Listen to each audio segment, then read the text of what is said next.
In the Base Station 2's effects section, there are two controls. The first sets the distortion amount out of the filters, which is useful for creating dirty, overdriven sounds, especially when manipulating the filter.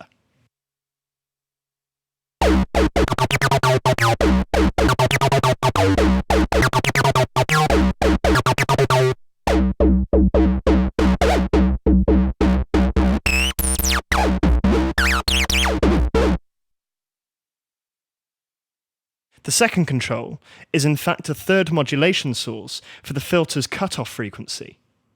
The oscillator filter modulation control sets the depth of modulation from oscillator 2's output to the cutoff.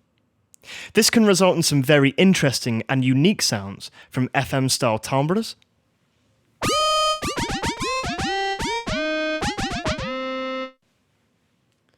to vocal-like filtering using the pulse wave of oscillator 2,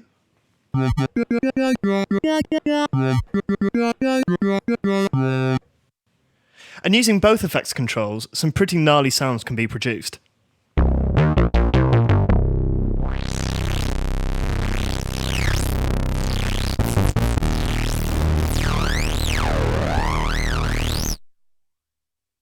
Note that there is a limiting function built into the VCA. This can be accessed by the limiter on key function in the VCA section.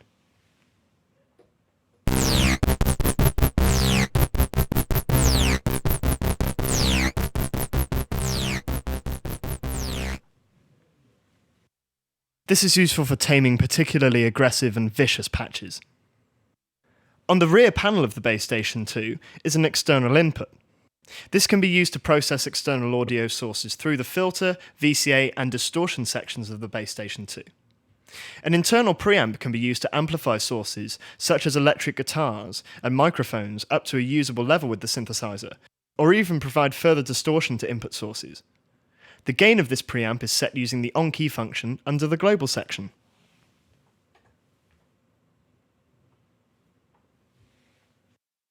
Whilst processing external audio opens the synth up as its own processing unit, the external input can be used to patch in a feedback loop from the output of the synth to the input of the filter.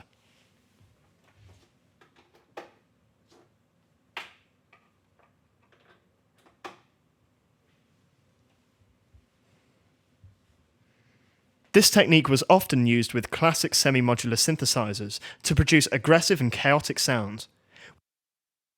With the Base Station 2, the addition of this feedback path can be used to drastically alter the characteristics of the filters.